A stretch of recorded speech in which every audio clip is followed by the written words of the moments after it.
Hey guys, what's up? In this tutorial we're going to show you how you can enable the quick flow feature or navigation in your whiteboard presentations on Canva. So let us get started. So guys, navigate to whiteboard presentation, and normally if you, for example, insert, I don't know, a shape for instance to your whiteboard presentation, you would normally see four nodes here or dots that will allow you to connect these elements. As you can see, I can't do that right now because the quick flow feature has been disabled.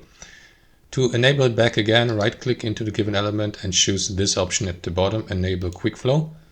And now, as you can see, these nodes have been added so that I may, for example, now copy the given component or use connectors like these here to to connect these elements with each other, for example, like this.